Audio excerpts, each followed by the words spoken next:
Ó, o design inteligente... E se ele tem a ver com criacionismo, né? Depois claro. Vamos separar as coisas. Ó, criacionismo é assim, eu tenho a Bíblia como minha certo. referência, eu tenho toda a história lá, certo? Começo, Deus meio, criou fim. a terra assim, assado, em tal dia fez isso. A Bíblia é completa, ela conta a história toda, certo? Tá. E aí eu vou com essa história na ciência procurando evidências. Encontro um monte, tá? E nessa loucura, vai dizer que... É impossível, né? Coisa evidência. Exato. Ó, eu vou lá. Tá. Controlando a minha maluquice, misturada com a minha lucidez, né? Eu vou lá, meu maluco beleza. Aí você já meteu o Raul Seixas aí. Raul Seixas, sensacional, né? Total. Não sei se você gosta do Raul, né? Eu sou claro. fãzaço dele, né? Eu nasci há 10 mil anos atrás, não tem nada nesse mundo que eu não saiba demais. Aí chega lá, você chega lá na ciência e encontra um monte de evidências. Eu tenho um podcast, também tem, pequenininho, viu? Não é grande como o seu. E eu falo lá, olha, é um cientista que ousa anunciar que é a Bíblia que tem autoridade sobre a ciência. E aqui eu vou te dar um monte de evidências de que a Bíblia é um livro digno de toda confiança, porque tem um monte de verdade na Bíblia que você confirma na ciência. Esse é o criacionismo bíblico. É isso que eu ia falar, isso é o criacionismo. Sim. Tá. Agora, o design inteligente. Um grupo de cientistas do mundo, em Pajaro Dunes, na Califórnia, foi o primeiro encontro, o Philip Johnson, ele fez o quê? Tinha um monte de gente, depois de 150 anos, que Darwin tinha feito as suas propostas, que nunca se tornaram em teorias, porque a gente não tem evidências. Eu digo que a evolução nasceu sem evidências, continuou sem evidências e está morrendo sem elas. Ele falou assim, olha, tem um monte de gente descontente com a evolução. Vamos fazer um congresso para a gente ver como é que a gente resolve esse problema científico. Um monte de gente se reuniu lá em Pajaro Dunes, na Califórnia, 1993, é isso. Ele falou, gente... Darwin morreu. O que a gente faz? Aí o cara falou assim, cara, o design inteligente, porque essa é uma ideia que vem desde os filósofos gregos. O design inteligente. A gente tem muitas e muitas evidências de que uma mente inteligente, por design inteligente, fez o universo, fez a vida e os fez prontos. E a gente pode detectar essa inteligência com a metodologia científica. Diz que a pseudociência é mais ciência do que a ciência da evolução. A gente tem metodologia, a gente tem os 4 grandes pilares da teoria do design inteligente. Quais são? E aí esse pessoal falou assim, vamos escrever a teoria do design inteligente, vamos elaborar, e ela começou, ganhou o mundo. Os 4 grandes pilares. Ela falou, olha, a vida tem uma complexidade que não se pode reduzir. É a complexidade redutível. São os 4 pilares, eu digo que são o quarteto fantástico. Tá. Tem uma complexidade que não se pode reduzir. Aí o Michael Behe falou, é como uma ratoeira. A vida é como uma ratoeira. Se você vai pegar um rato, tem um rato aqui no seu estúdio. Você vai montar uma ratoeira, Vilela. Você vai ver a ratoeira, tá faltando mola, tá faltando a trave, tá a base. O que você faz? Ou você vai atrás da peça, ou você esquece, você não pega o rato. Outra, o Michael Behe, no seu livro, A Caixa Preta de Darwin, ele disse, olha, a vida é como uma ratoeira. Ou todas as peças estavam lá desde o início, integradas, funcionando sincronizadamente. Todas aquelas peças foram feitas para trabalhar como uma ratoeira. Se eu tenho tudo isso, eu pego o rato. Se faltar alguma coisa, eu não pego mais. Então, a ratoeira tem uma complexidade que não se pode reduzir, que é a complexidade redutível do Michael Behe. Ele falou, a vida é como uma ratoeira. Não tem como ter vida sem... a gente precisa de energia, ATP sintase. Uma máquina que produz energia na vida. A gente precisa de proteínas, os ribossomos. A gente precisa de maquinaria para passar no nosso DNA para ver se tem defeitos. E ele vai corrigindo. O uracila ele troca por citosina. Tudo uma maquinaria. Você precisa de reproduzir. Você tem que ter 2 sexos, não é? A reprodução sexuada, macho e fêmea, desde o início. O grande mistério da evolução é explicar a evolução dos sexos. Não tem como você explicar. Então esses cientistas falaram assim, olha, com a complexidade redutível eu sei que a vida foi feita pronta. É a ciência sendo aplicada, uma metodologia científica, um parâmetro científico, que eu vejo que a vida foi feita pronta. A informação é abstrata. É o código da vida, não tem como você linkar com processos naturais. CTA igual a valina. Você vai no código da vida, tem lá CTA igual a valina. Ô Vilela, quem criou o código ASCII? Algum programador. Quem criou o código Morse? Um cara. Samuel Morse, esse aí eu lembro. Eu ia chutar que era o não sei o que Morse, mas eu falei, não vou arriscar, né? Quem criou o código ASCII? Você tem todos os códigos foram criados por mentes inteligentes que arbitrariamente estabeleceram a lógica da sua codificação.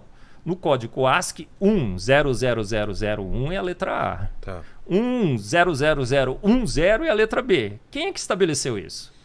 O cara que fez o código.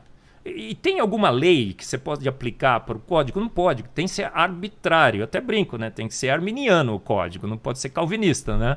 É livre-arbítrio.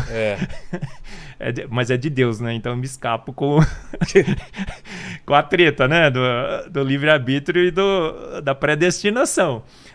Mas só mentes inteligentes são capazes de criarem códigos. A gente sabe disso. É uma verdade incontestável na ciência. A gente vai na vida ter o melhor de todos os códigos. O código da vida. 4 bases, a TGC, né? Aguinaldo Timóteo Gal Costa, combinadas 3-3. É a melhor codificação possível. Agora, tem um código só? Não, tem o overlapping genético, splicing alternativo. São 8 níveis diferentes de codificação. A informação está zipada, encriptada, absurda. A inteligência, ela transparece, ela evapora, não é? Você sente, você consegue detectar. É isso que o pessoal do design inteligente fala. Cara, eu vejo o código da vida, eu sei que foi uma mente inteligente. A antevidência que eu falo no meu livro, depois eu vou te dar de presente... Antevidência. Esse aqui, ó. Quando eu lancei nos Estados Unidos como Foresight. Tá vendo? Legal, né? O que é antevidência? Antevidência é assim. Capa bonita, hein? Quando eu lancei esse livro nos Estados Unidos, Vilela, ele ficou entre os 1000 mais vendidos na Amazon. Pô! Eu brinco, né? Eu sou apenas um rapaz latino-americano. Sem dinheiro no bolso. Sem parentes importantes. E vindo... do interior. Não, eu venho da zona de transição, porque Campinas não é interior, né, Vilela?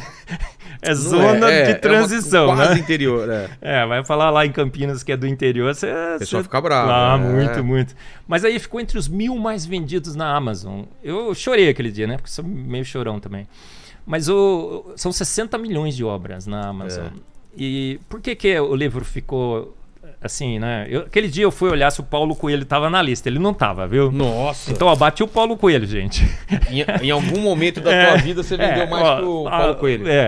E aí o que acontece? A antevidência é a capacidade de você antever um problema num sistema e de antemão você providenciar a solução. Eu usei a analogia de um ratinho que chega numa ratoeira, ele vê o queijo, mas ele é muito inteligente, ele fala, cara, se eu pegar aquele queijo, vai soltar aquela travinha, tem aquela molinha, tem aquela barra, pum, vai pegar na minha cabeça. O que ele faz? Ele põe um capacete. Certo. Anteviu o problema e de antemão ele providenciou a solução. A vida está abarrotada, atolada de exemplos em que uma mente inteligente, ao fazer a vida, previu um problema mortal no futuro e de antemão providenciou a solução. Mas, Marcos, aí eu vou fazer o advogado do diabo. Sim, ou o advogado do pirula, pode claro. ser? Não estou chamando pirula de demônio. Mas eu vi um vídeo dele respondendo a você. Sim. E ele fala que Deus responde tudo, mas não explica nada. Uhum. Qual que é a ideia dele? Que tudo, se você colocar Deus, ele responde. Tipo, foi porque Deus quis. Mas não explica como, que é o que a ciência tenta explicar. O que você tem para falar sobre isso? Eu digo que é a evolução que quer explicar tudo, mas não explica nada, né? A evolução é a teoria do tudo. A gente quer explicar como, até... né? Tem o que é e o darwinismo social, a gente quer explicar até a piedade de Madre Teresa de Calcutá. Outro dia eu vi um artigo, né, que eu sempre menciono, que ela estava procurando uma vantagem evolutiva. Até hoje eu não descobri qual seria, né? A gente quer explicar tudo pela evolução. É muito... mas você entendeu o que ele fala? Sim. Que quando você coloca Deus, fica sempre uma resposta fácil, assim, né? Não. Essa é uma foi porque saída... Deus quis, não é isso. Não foi porque Deus quis. Não é isso, então, a gente não está colocando Deus numa lacuna, que é a crítica que eles fazem, né? Deus da lacuna. Não é porque eu não sei que eu estou apelando para Deus. Tá. É porque eu sei que eu estou dizendo, uma mente inteligente fez isso aqui. O que acontece com a antevidência?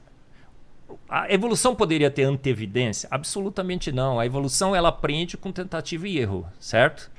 O ratinho teria que ir lá, ser morto na ratoeira para aprender que da próxima vez ele não poderia pegar. Não tem como.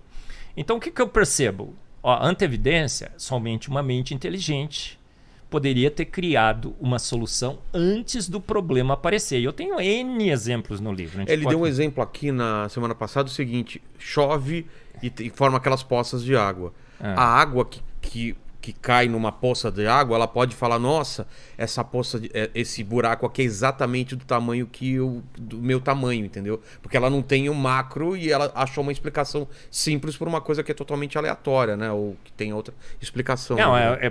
Porque eu não sei, eu tô apelando. Não é porque nós sabemos. Essa é a grande diferença. Mas aí... O design inteligente tem essa grande diferença, mas então, Vilela.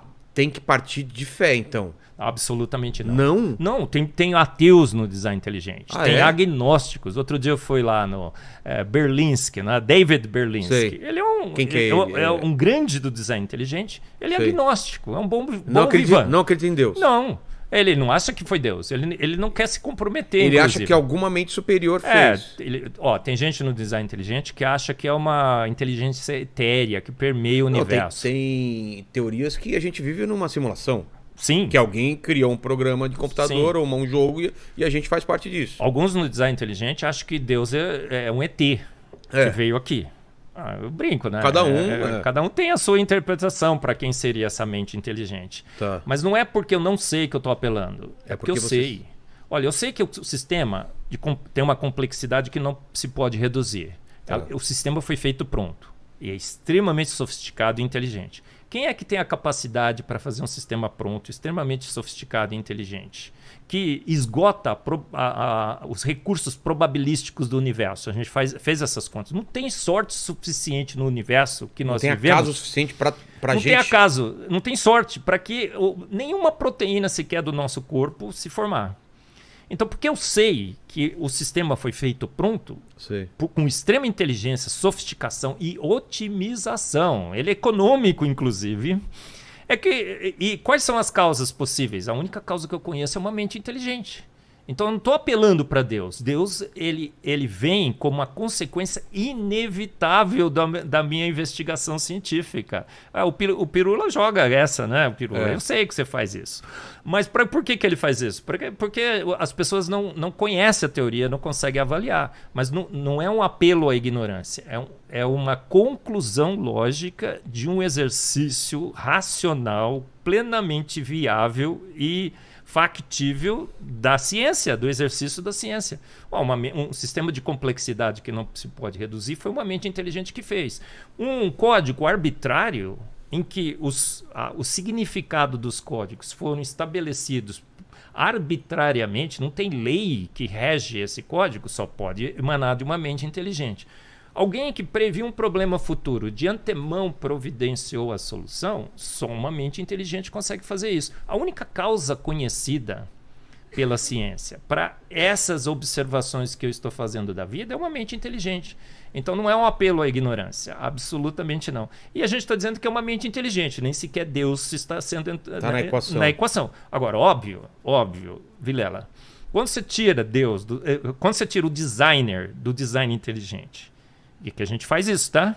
Fala assim, olha, agora eu estou oferecendo essa hipótese, essa teoria aqui para os filósofos e teólogos. Quem que seria essa mente inteligente? Por que o design inteligente é tão detestado, né? Odiado? Por quê? Porque quem é que ganha de goleada como a melhor opção filosófica e teológica para essa mente inteligente? Quem que você acha? O Deus bíblico? Claro. Absolutamente. Aí eu tenho uma palestra que eu falo, Deus ganha de goleada, né? O Sandro de Souza tem um livro assim, a goleada de Darwin. Não, quem ganha de goleada é Deus. Deus ganha de goleada. Por quê? Porque, olha, esse ser precisaria ser atemporal, certo? Ele deu início ao universo, ele deu início à vida. Ele teria que ser onisciente, onipotente, onipresente. Não é? Todas as características do Deus bíblico você encontra nesse designer. Então nós temos um apelo dentro da teoria do design para Deus, nem sequer isso a gente faz. A gente acomoda várias opções. Agora, fora do design inteligente, é óbvio que Deus ganha de goleada, e por isso que a teoria do design inteligente é tão combatida e tão perseguida e desclassificada. É chamada como pseudociência. É pseudociência ou é ciência? É mais ciência do que a ciência do darwinismo. Por quê? Muito mais, porque é baseado em evidências, baseado em metodologia científica. E todas as evidências que nós temos coletadas, que são inúmeras e inúmeras, são baseados em metodologia científica. A gente pratica a ciência, a gente usa a ciência e chega com um monte de evidências. Eu falo que a gente está afogado, atolado, abarrotado de evidências científicas na química, na física, na biologia e tudo mais. Não são meras suposições de que ao longo de milhões e milhões de anos aquela bactéria teria evoluído. Aquele caldo que deu origem a tudo, né? Porque qual que é a ideia? Que tem um caldo ácido, né? Um caldo ácido venenoso e escaldante. Que virou tudo de vida. Ô Vilela, eu sou químico. Tem alguma evidência disso? Eu sou químico, não é? Tá. E aí ninguém pode. Olha, eu e falo o cara assim, do Breaking Bad lá também, lá, Marcos... né? Você assistiu Breaking Bad? Assisti. Pô, é bom pra caramba, né? É legal, nossa, Eu tenho um show da química no Mackenzie, bem Sério? legal também. Faço umas explosões. Aqueles negócios. Mas não faz o como chama lá? A metanfetamina. Metanfetamina não é da praia. Não, mas tem a senão já tava rico. pasta de elefante, fogo químico, um monte de coisa, explode, tudo. É muito legal, né? No Mackenzie Day lá, o pessoal gosta bastante. Que legal. Mas como químico, o que você